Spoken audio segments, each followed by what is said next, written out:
This is StoryBeat with Steve Cuden, a podcast for the creative mind. StoryBeat explores how masters of creativity develop and produce brilliant works that people everywhere love and admire. So join us as we discover how talented creators find success in the worlds of imagination and entertainment. Here now is your host, Steve Cuden. Thanks for joining us on StoryBeat. You can find StoryBeat episodes widely available on YouTube, Apple Podcasts, Spotify, iHeartRadio, TuneIn, and numerous other podcast apps and platforms. So please take a moment to join the StoryBeat family wherever you listen to podcasts. Well, we have an incredible show today.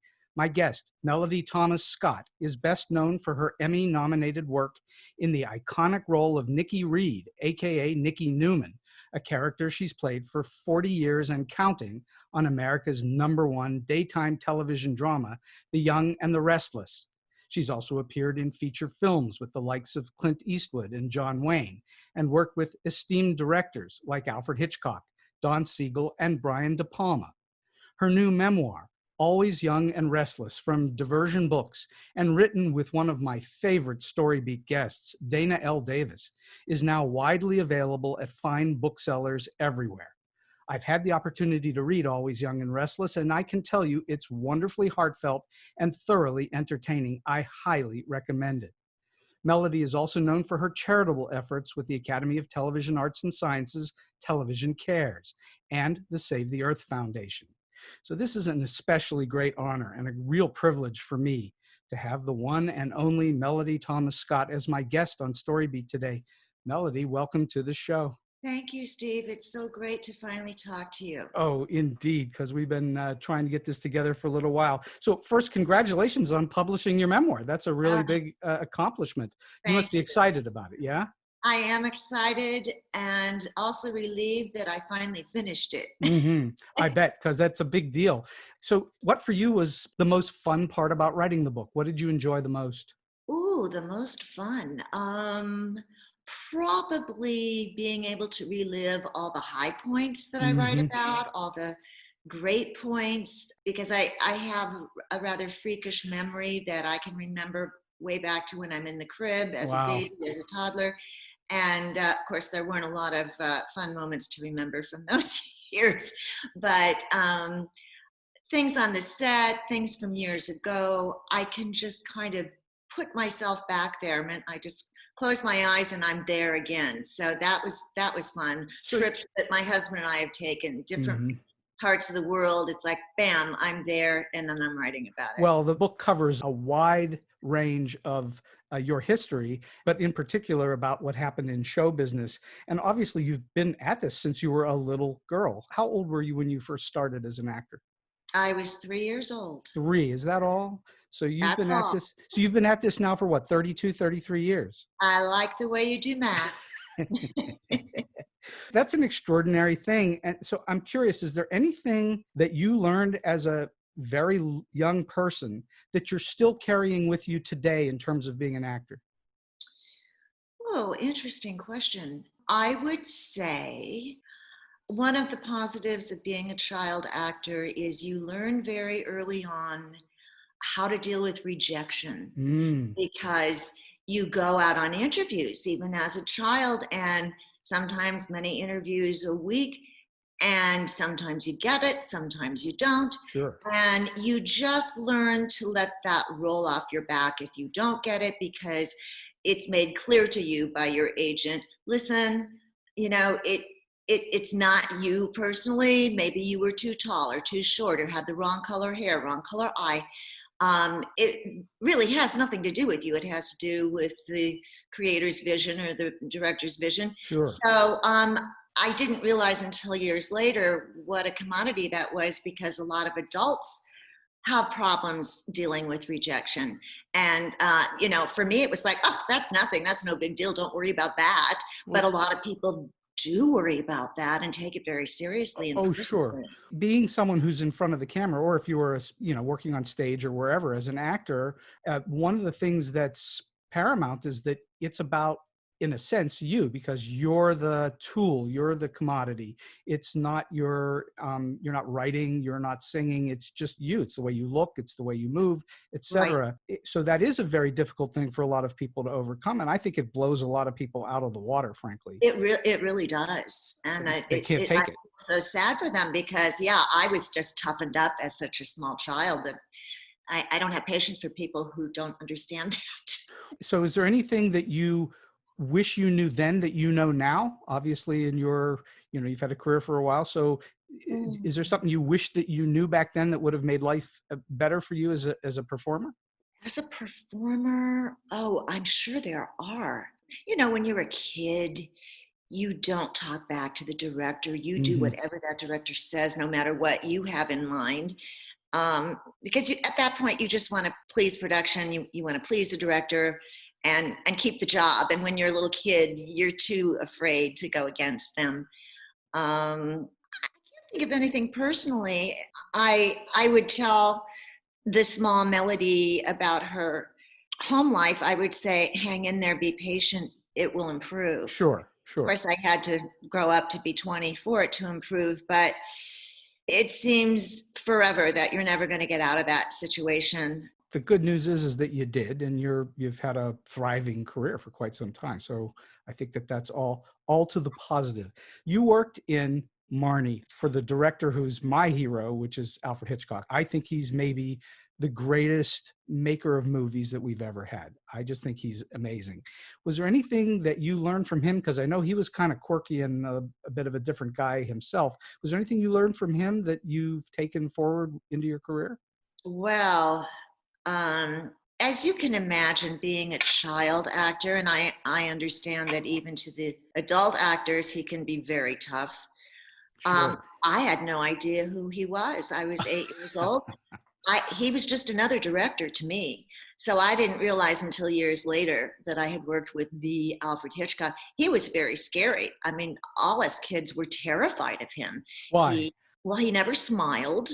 He breathed very loudly, and he would snap his instructions to you. And if you didn't get it right away, he would be very impatient. He would physically push you onto your mark. Instead of just telling you you're blocking, he would come and push you into it, Really, really. and then walk back to his director's chair by the camera, and we would roll. And if you didn't do it right, and we're kids, sometimes we don't do it right. Oh boy, he never called from the chair. He would get up and move into the set and reprimand you close by. And so he was just the scariest creature. It's certainly the scariest director I had ever worked with. So I just wanted to please him and go home. I mean, I loved set life. I would never have wanted to be anywhere else, even at my house. I wanted to live on a soundstage. Mm-hmm. But he was scary. Yet I don't feel that it was me. I think it was him. Well, I can understand that because he's kind of an imposing figure, and he's stern, and he's, Very.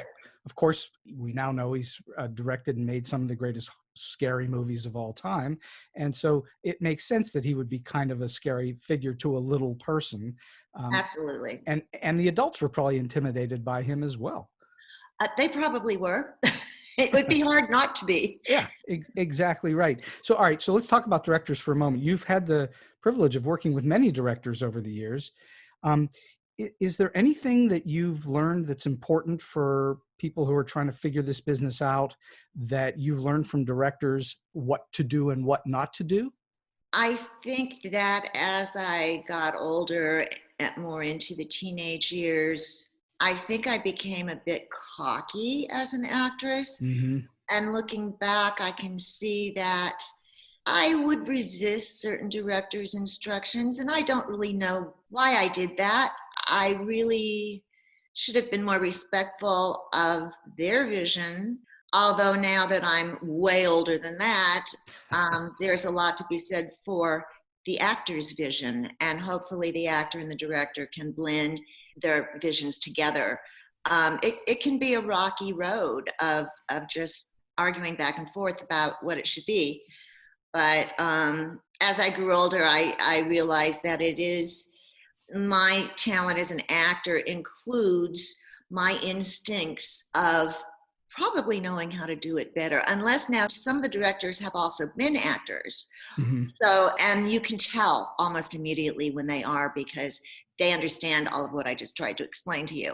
Right. So it makes it a lot easier. If it's a director who's never acted, it can be a little difficult communicating. They can relate to you as an actor if they've been an actor. I mean, that makes sense. Exactly. And And they so, know what notes to give you.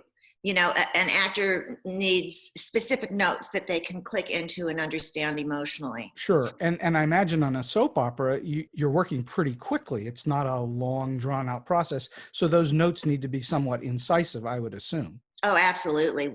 They need to be very clear so that we understand them instantly.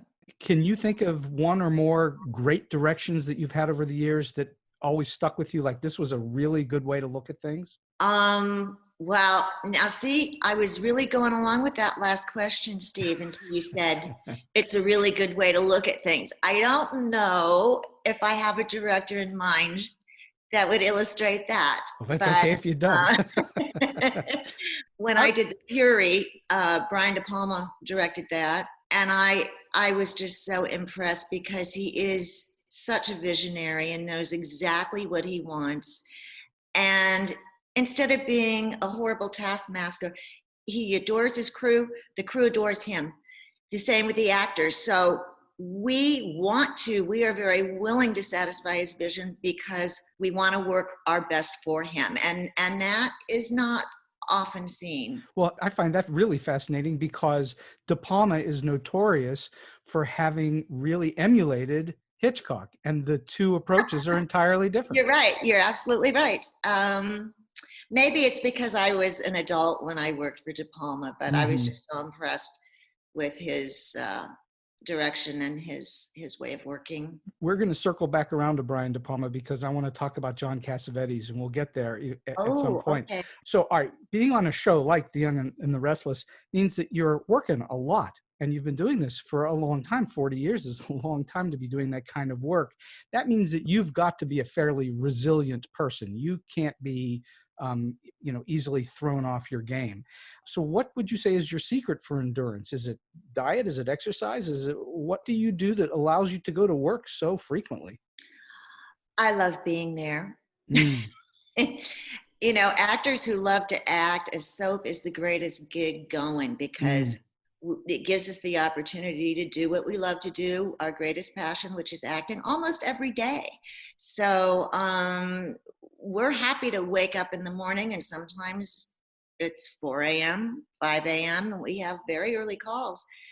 But we're happy to do it. We jump in our car and we just can't wait to see our set family because most of us have been there decades.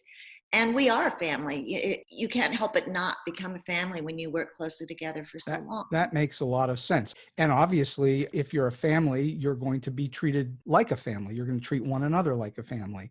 Yes, we look out for one another. It's hug and kiss. Of course, now with COVID, it's so weird to be back. We've been back in production 2 weeks now. And it's like the Twilight Zone, Steve. Really? Because here we are in our sandbox, our playground, and yet we can't play. We have COVID experts on the set watching us, making sure we're safe with the masks if we're not shooting, the 6-foot rule, all kinds of new rules. And somebody said the other day, the thing that made it so fun for us to come to work, we're not allowed to do anymore, because we're not allowed to mingle. We're not allowed to even touch each other or hug each other. So it's very weird. So there's no craft services table anymore, I assume? Oh my, well, we never had one to begin with, if you want to know the truth. Oh, is that right? You didn't brown bag your way through 40 years, did you? No, well, we had a series of commissaries, and now, of course, that's closed. But somebody else is coming in and reopening, but I don't know how they're going to do that because we're not allowed to bring food onto the set. So there are so many areas that have new rules and things we never even thought about have to be changed. So it's a challenge. Obviously, your show is one that has many intimate moments in it. People are very close to one another. How are you handling that? I think that's more of the writer's problem. in these 2 weeks that we've been back, there have been no love scenes, so it hasn't really come up as to how we would handle that.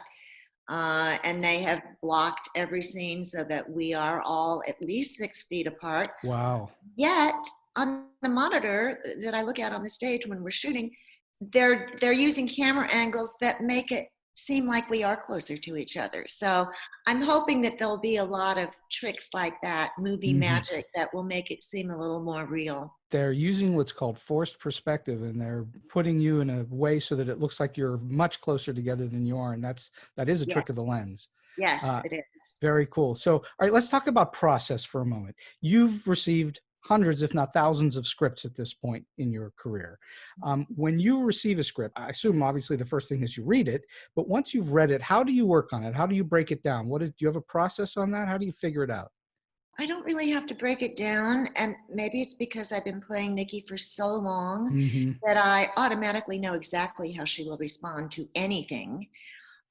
So I don't have to work on my responses. I don't have to work on my dialogue, how I'm going to say them. I know how Nikki will say them. She doesn't say things like I do. She's nothing like me. And a lot of fans think that she is, of course, but God help me, please, Steve, if I ever start acting like her, will you please shake me? We're nothing alike, but I do know her very well, so it's easy. It's I don't even think about it. Just talking to you today, you're clearly not Nikki. Oh, thank you. That's so completely obvious just in chatting with you, which is a great tribute to you as an actress, that you are able to be so not who you play. Well, thank you. That is a great compliment. Do you shake her off at the end of the day? Is she easy? Oh God, yes. Yeah? Oh yes. I mean, she's gone the minute that red light goes off the camera. Really? Gone. Wow. Gone till tomorrow.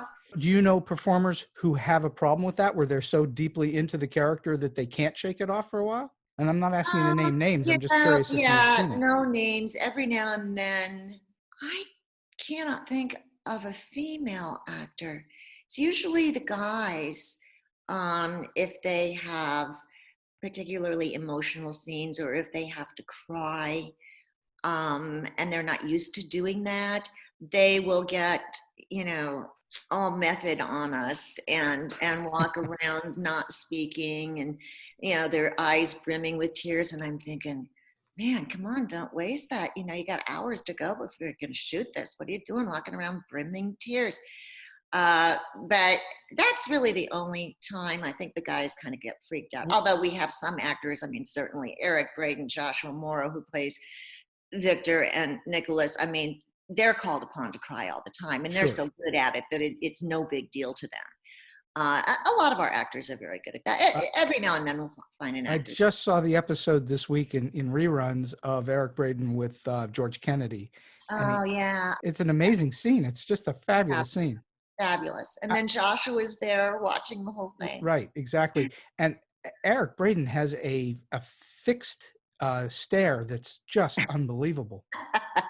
He can, yes. It's actually awesome to watch. It's like, wow, he's really lasered in on George Kennedy, which is really fantastic. He's a wonderful actor. And you're known as someone who can cry pretty much at will, yeah? Yeah. Is there a trick to it, or is it just something you just do? It's something that I learned starting at age 3, 4. I remember sitting with my acting coaches, and we would go over feelings and emotions, and I can't really tell you what they told me and how to cry, but it was introduced slowly but surely, because I was a child actress and they knew that I would be called upon to cry. And indeed I did. In the 60s in Hollywood, if they needed a girl that could cry, they hired me. And I think it's learning how to keep your emotions close by, so that if you need them, they're right there, and you don't have to work for them. You don't have to struggle for them. I can't really explain it any better than that. So it's something that you do naturally at this point. It's not a big intellectual or emotional process you go through. You just kind of do it. Right. And then I don't know about other actors, I need to believe whatever I'm supposed to be crying about in the scene, I have to believe that that's real. if there's any kind of phoniness to it, my emotions will recognize that and not let me cry. I see. So I need to totally believe why I'm crying. And sometimes, not often, but sometimes the writers will write a scene that says, and then Nikki cries. And I'll tell the director, there is no reason written in the scene why I would be crying. So therefore, don't hold your breath. I will not be crying. And they'll usually agree with me. But if they say, no, we really need the tears, I say, well, then we need to write the scene so that there would be tears. Otherwise, I can't do it. Do they do that? Do they turn and write the scene for you so it'll work? They'll alter things. The directors can make magic happen very quickly. So you've got a very vivid imagination is what that partly boils down to. I guess I do. I would think you would have to, otherwise you'd never get there. You'd have to have a really good imagination because it is make-believe. It is make-believe, and yet a lot of times fans will ask me, do you think about when your dog got run over? Do you think about when your friend died? They think that you're thinking about a real life event. And that would never work for me. And it takes you out of the moment. It's not organic. So for me, I just need to believe why Nikki is crying. You know, in acting, as I understand it, and I've done a tiny amount of it in my life, but it's not a regular thing for me, but it's the magic as if, which you use in rehearsal, but you don't use in performance, as Correct. I understand it.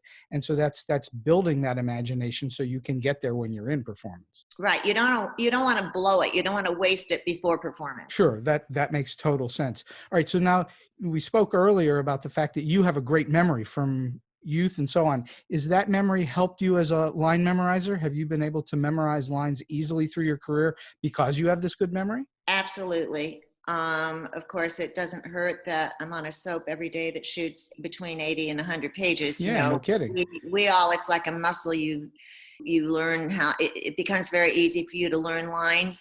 And then the hard part almost is forgetting them, because the next day you'll probably have very similar lines and you don't want to get mixed up with yesterday's lines with today's lines. So you try to forget them as quickly as you can. But now that you asked me about my early memory, this is something interesting, and I never tell people about this. In fact, I don't even think it's in the book, and it should be. There you go. Here comes the sequel. Part 2. When I was about 7 or 8, my grandmother, who got me into this business, enrolled me in a memory school, and it actually is still in existence today in Los Angeles, the Bornstein School of Memory. Wow. And I went every Saturday for, I don't remember how long.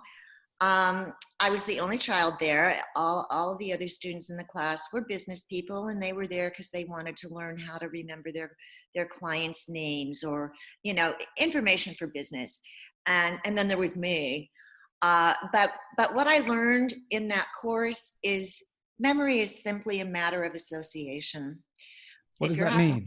I'll give an example.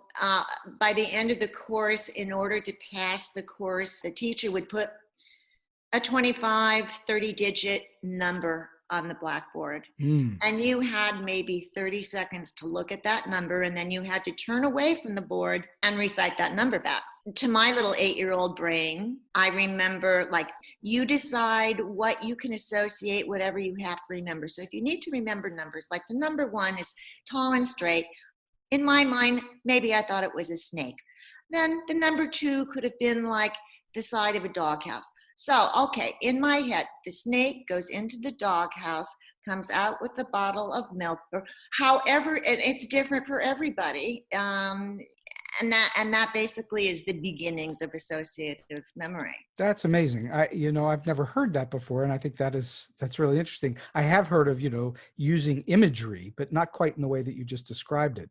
So I think that's really useful for people that are trying to figure out how to be a better memorizer, because I think that's one of the stumbling points for some actors, is they can't memorize lines well. Right. Well, and a lot of us, even on our show, if we have a large chunk of dialogue on the page, we'll take our pencil and we'll either draw pictures of things that will trigger the rest of the speech, or words, or any kind of visual cue is helpful. That's fascinating. You're actually working that on set, yes? Yes, we do.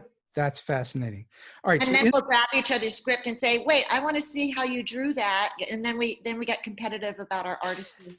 Do you actually have contests? Oh no, just laughing at it on the set. All right. So in the book, you have a wonderful story about working on The Shootist, John Wayne's last movie. And I think that that's something to say, that you worked with the Duke. It really is. And I look back upon all these wonderful legends that I have worked with, and I'm so grateful. You've really worked with some amazing legends. So I'm wondering, was there something about what because you were still a young person then, was there anything that he did on set that you picked up on and you have used, that you thought, wow, that's really great, the way that he does X, Y, or Z, or how he treats people, or whatever that might be? Well, I was 19, and we had a very short scene together. But I still remember how not just charming, but helpful and easygoing. And I'm sure he had no idea that I'd been working since I was 3 for 16 years. You know, he wanted to make me feel very comfortable on that streetcar. And how did he do that? How did he make you comfortable? Just, you know, a lot of young actors think they've got to, they'll rush their scene. They'll rush their performance. And half of that reason is because they're nervous. Because when you're nervous, you talk and do everything faster. So he probably was just being kind to me, not knowing if it was my first job or not. Just really made it very comfortable. He was gentlemanly to you then. He was a gentleman through and through. And when I met him, we were on location in Virginia City, Nevada for that movie. And my first day, the AD brought me over. He said, would you like to meet Mr. Wayne? I said, of course. And he walked me over to the motorhome. And next thing you know, the door flies open and John Wayne's boots start stepping down those stairs. And I looked up at him, and he just seemed like a giant. He was so tall and so like almost a grizzly bear, but a gentle bear. And he put his hand out to me. It was just this huge bear paw, and was so sweet and kind. And we all knew at the time that he was very sick with cancer, and it did turn out to be his last film. But I remember in that instant of him grabbing my hand, he had one of those copper bracelets on his arm. Back then, a lot of people wore those believing it would help them. So that was my first moments of meeting him, and he was just so John Wayne, just exactly how you would think John Wayne would be. He was bigger than life. Very much so. Somehow in my mind's eye, I picture that he actually was radiant, that he actually had his own sort of inner light, is the way I think of it. I don't know that I knew him well enough to say that, but he sure knew how to be a movie star. Oh, sure. In the sense of the kind of movie stars we used to have. We've lost most of that today, though there are still a couple hanging around.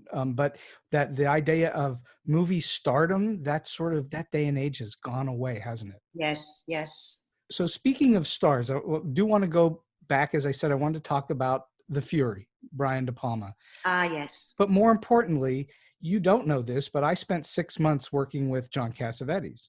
Did you? I did. I spent 6 months working on 3 plays that he did in Hollywood. One with John Voight, one with Peter Falk and his wife, and 2 with Jenna Rollins. So that was a great experience, and I was a very young person at the time. Well, that was his little social group right there, those names you said, right? That was his social group, for sure. So you tell a wonderful story in the book about John arranging a special trip to see the King Tut exhibit in Chicago, correct? Unbelievable. Had I not been there myself and seen it with my own eyes, I wouldn't believe it because it sounds ridiculous. But yes, that happened. We were shooting in Chicago, summer of '77, and the King Tut exhibit was at the Field Museum in Chicago. It may have been the first American city. I'm saying that because it was such a very huge deal. Yeah. The whole town was talking about it. And we had such a busy shooting schedule that, it would have been impossible for us to say, oh, well, we're going to go to the museum today. And Cassavetes seemed to just, I wish I had gotten to know him better, but I'm 21 years old. He has all of his buddies. And so, I was always included, of course, when he would treat the cast to some amazing Italian restaurant. It seemed like he knew Chicago like the back of his hand, and he knew all these great restaurants. And it was not unusual for a studio van to pull up in front of the Continental Plaza, our hotel in Chicago, and we would pile in, and we'd end up at one of Cassavetes' other restaurants that he loved. So he was always doing things like that, and he must have been a very effervescent, wonderful guy.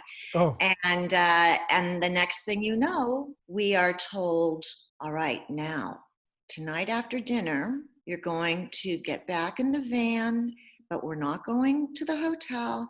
You're not to talk about it. They wouldn't even tell you. I guess the drivers and one designated person in the van knew where we were going and what we were doing, but they didn't want us to know about it ahead of time. Basically what happened was about midnight, 11:30 midnight at night, our driver, who obviously somehow was in cahoots with somebody via Cassavetes, we pull up to a back entrance, like a service entrance of the Field Museum. And we all get out, and we are told, no talking, no questions, no laughing, no nothing. Keep your mouth shut and just follow us. And so certain security guards, who obviously were in on it as well, they would open doors for us. We would walk in, and we were told which way to go. The most precarious part of that was there was one room where we were told how to step over the security beams or under the security beams. Really? If you remember that way back then, that's how museums had these like invisible beams. Sure. And that was how they would catch the cat burglars, the art burglars. Anyway, it seems impossible now, and that would not happen again now. Riley, knock it off. But indeed, we did see the King Tut exhibit that night. And then we just retraced our tracks. We were accompanied, of course. We went back through the maze of all the rooms, got back outside into the van, back to our hotel, as if it had never happened. John Cassavetes, because I've worked with a lot of people in my life, and he is, to this day, the singular most genius I've ever worked with.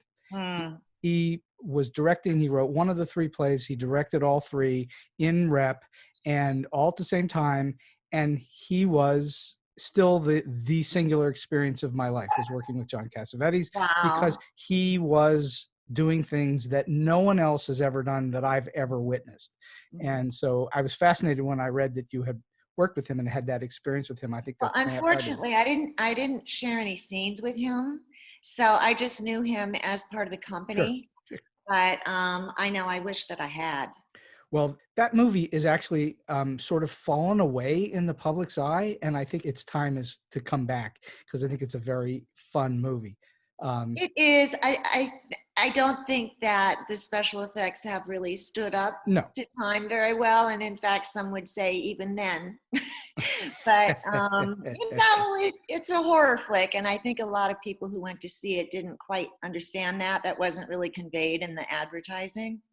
So I'm going to ask you a question that I ask many guests. Some have trouble figuring out, and some are real good with it. We'll see how you do. You clearly, in soap operas, you're dealing with two major things: characters and stories. And it's usually characters, and we'll talk about Bill Bell in a moment, and conflict as well. But it's really two things: characters and story. What for you, when you're looking at work that's coming your way, what for you makes a good story good? Oh, golly. I think it needs to involve characters who are historically important to the show. If you have a story that requires a lot of newcomers, brand new people, well, they can be the greatest actor in the world, but the fans don't know them. Mm-hmm. The fans they're most interested in seeing drama and conflict between they're friends that have been in their living rooms for decades. Some of us, you know, we're their friends, we're their family, and it means so much more to them if it's with people that they know rather than to bring in new Sure. actors. You have to get to know the new characters as they come in. Once they You do, do, but I think a head writer should always introduce new characters one at a time and take time with them, orient the fans with their presence. And because if you just force a brand new actor down the audience's throat, they're not going to like that actor. And then it's a waste. Interesting. So let's talk about Bill Bell for a moment, because legendarily he created both The Young and the Restless and The Bold and the Beautiful, which is, you know, I mean, those are two gigantic soap operas. He stated that conflict is the essence of drama. You write that in the book. Yes. And I've been a writer for a long time, and I've taught writing for quite some time. And I completely subscribe to that exact notion. It's all about conflict. And clearly in a show like yours, there's nothing but nonstop conflict, right? Exactly. And that's what makes it work, really. That's why the audience keeps coming back for more. Yeah, there has to be conflict. If there are no conflicts, they're not interested in coming back. So you must always keep that going. I mean, you've already said that you shake Nikki off once the red light turns off. Does it impact your psyche in any way as a human being that you're dealing with all this conflict in part of your work, essentially? Oh no, and maybe I'm a weirdo, but I enjoy the high conflict. To me, that's great fun. Even something horrific like a bomb blows off in Genoa City, or somebody's in the hospital close to death, or, you know, extreme drama, I find very exciting to play. So in other words, it's just fun for you. And it's you said play acting. It's all fun. You said the magic word in there, and that's play. It's all play. So for it to be fun, it's just playful to you. It's just something you do that you have a lot of fun doing. Exactly. And I mean, really, isn't that what acting is? Another word is play acting, and it is essentially play for us. We're just big children. Well, if we could all retain that would be we'd have a better world, I think, if we could all still be big children. Unfortunately, there's a lot of the world that grows up. True. And sometimes not so well. And I get paid for still being a kid. Well, you're one of the lucky ones, truthfully. Yes, and I still get paid to act like a kid on paper. So isn't it great? Same kind of thing. I want to talk to you for a moment about fans and celebrity a little bit. And you are known as being a very gracious person with your fans. How are you able to deal with all the attention when you're out and about? You get used to it. Although I had a very unfortunate encounter when I had only been on the show maybe a year. And it taught me such a lesson. I often would stop at this newsstand on the way home, you know, have to read my trash. And this particular day, it had been a long day in the studio. I was exhausted. I was cranky. I just wanted to get my magazines and go home. And I had noticed this woman maybe 20 feet away, also at the newsstand. And I had already learned, when you're on a soap, you do kind of start to learn the look in other people's eyes of recognition. It's like, oh, okay, that's a fan. That's not a fan. That's a fan. And so I had kind of started to glean that this woman down the way is a fan. And I thought, oh dear, of all times, because I'm just not in the mood. And I kind of turned my back, just looking at my magazines, and sure enough, taps me on the shoulder. And I kind of spun around because it's just cranky. And she was very polite. She says, "Excuse me, do you play Nikki on The Young and the Restless?" And I said, yes, something like that. You know, just not nice. And she held her hand out to me and said, "Aretha Franklin, my pleasure." So I just wanted to fall in a hole, and I said, oh, no, Miss Franklin, no, it's my pleasure. I'm so sorry, I'm tired and cranky. And she was having none of that. She was just, if you mess up with her once, I have learned over the years, it's over for you. She walked away from me that night. I went home feeling terrible. Decades later, we're in New York City. We're both appearing on the daytime Emmys. And outside the theater on the red carpet, the press noticed Aretha and me, and they said, hey, let's get those two together so we can do some photos of them. So of course we said, okay. And so we're smiling at the photographers, but through our teeth, Aretha starts it. She says, I remember you from that newsstand all those years ago. Letting me know that she sure has not forgotten any. And I said, oh, yes, I know, Aretha. I am so, so sorry. Again, that was just, she's, And she was able to do that with her lip, with her mouth open, but teeth closed because we're still smiling at the camera. And she just was not warm and fuzzy at all. And she said, where's Victor? I want my picture made with him. And off she flounced. And, it taught me such a lesson of, no matter how tired you are, be kind to your fans. And I normally am 98% of the time. I like talking to them. But that was the one night, my first night of being not so nice. Well, your career is built on fans, isn't it? Absolutely. Without them, we would be nowhere. There would be no show. They actually are the pedestal on which you all stand. And I think that that's Definitely an important lesson. And that's in the book. That story's in the book, along with many other really fun, great Hollywood stories. So last question, Melody, is do you have a solid piece of advice or a tip for those who may be trying to break into the business, or maybe somebody who's in a little bit and trying to get to the next level? Over the years, I have kind of resorted to the same questioning when I am approached by somebody who wants to get in the business. The first question I ask them is, why? Mm-hmm. Why do you want to be an actor? And unfortunately, most of the time their answer is essentially they want to be rich and famous. Bad answer. Sure, bad idea. So when they say that, I have to explain to them, listen, it's hard enough to succeed in this business. If this is your passion, it's the only thing you want to do in your life and you love it. But if somebody goes into this business only with the motivation of money and fame, and they do happen to make it, they're still going to be absolutely miserable. So I always ask them to please examine their reasons internally, and probably not they're probably not happy that they asked me this question, because then I say, where do you live? And then, maybe it's some small town in Kansas or somewhere. I'll say, well, I'm sure that you have local theater there. And I believe if people truly want to act, they will find their way to their local community theater. Mm-hmm. and start learning and start doing. And it's not about being paid, and it's not about becoming famous in your small town.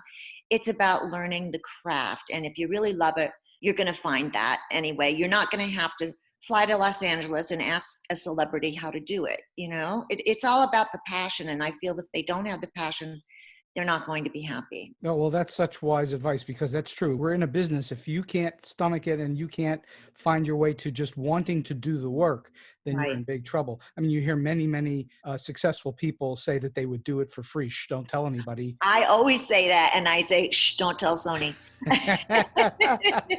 Well, Melody Thomas Scott, this has just been a real joy. I'm so thrilled to have had you on StoryBeat today. I can't tell you. It was so much fun, and the time flew. I mean, let's do this again sometime. I would love to, and hopefully someday I get a chance to meet you in person and not ask you how I just get into the business for health insurance. Thank well, you. You know what I'd say if you did, but I'd love to see you sometime. Well, I thank you kindly for being on the show. Thank you, Steve, so much. And so we've come to the end of today's StoryBeat. If you like this podcast, please take a moment to give us a rating or review on whatever app or platform you're listening to. Your support helps us bring more great StoryBeat episodes to you. Until next time, I'm Steve Cuden, and may all your stories be unforgettable.